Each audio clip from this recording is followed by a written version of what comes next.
హ్మ్. నమస్కారం అండి. నమస్కారం. మీ పేరు? ఎక్కడి నుంచొచ్చారు? దేని పర్పస్‌లో వచ్చారు ప్రకృతి వ్యవసాయానికి చూడ్డానికి?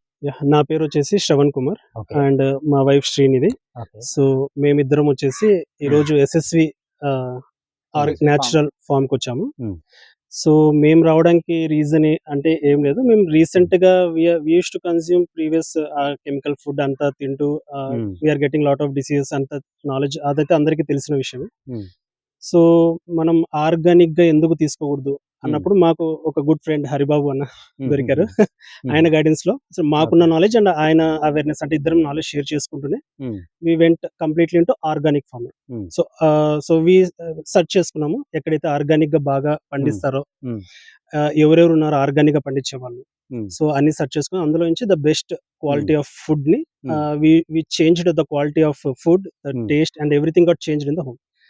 సో, ఇది ఎప్పుడైతే చేంజ్ అయిందో హ్మ్. మేమైతే చాలా డిఫరెన్స్ చూసాము. Health okay. వైస్ గాని, physically, hmm. Mentally there is a lot of difference. Okay. So ఇక్కడికొచ్చినంక ఏ ఏ ఏమనిపించింది? మన ప్రకృతి ఎగ్జాక్ట్‌లీ. వ్యవసాయం ఇప్పటి వరకు జేసేటప్పుడు? Organic farming and hmm. Natural farming 2 ఒకటే అనుకున్నాను. బోత్ ఆర్ సేమ్ అనుకున్నాను. హ్మ్. కానీ కాదు, బోత్ ఆర్ డిఫరెంట్ అని చాలా బ్యూటిఫుల్‌గా ప్రసాద్ గారు ఎక్స్‌ప్లెయిన్ చేశారు. అండ్ థాంక్స్ టు ప్రసాద్ గారు. అండ్ ఇక్కడికొచ్చాక చాలా కొత్త విషయాలు తెలుసుకున్నాను. అతని 3 ఎకర్స్‌లో హ్మ్. అతను పండించిన బ్యూటిఫుల్ థింగ్ లైక్ ఫస్ట్ ఎకర్‌లో అతను చూపించిన డిఫరెంట్ డిఫరెంట్ వెరైటీస్ ఆఫ్ చెట్లయితేనేమి ఆహ్, చాలా బ్యూటిఫుల్‌గా ఉంది. నాకు కూడా అది చూసాక ఒక్కసారిగా నేను గూడా ఒకసారి చేయాలి, అలా చేసుకోవాలి. నేను గూడా ఒకసారి ఒక ఎకరా తీసుకొని మన ప్రసాద్ గారిలాగా చేసుకోవాలని ఒక కోరికైతే కలిగింది.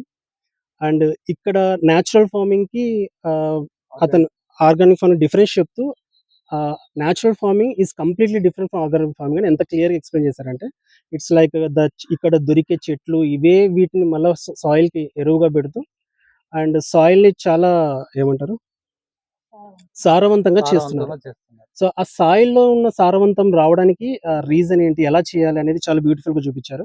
అండ్ చాలా ఫ్రూట్స్ అండ్ ఇక్కడున్న డిఫరెంట్ వెజిటబుల్స్ అంటే ప్రసాద్ గారు పండించిన చాలావన్నీ టేస్ట్ చేసాను. చాలా ఫుడ్ చాలా ఫుడ్ బాగున్నాయి. గూడా అండ్ ఇక్కడ ఫుడ్ కూడా చాలా వెరైటీగా పీస్ చేస్తున్నారు. Variety and peace of mind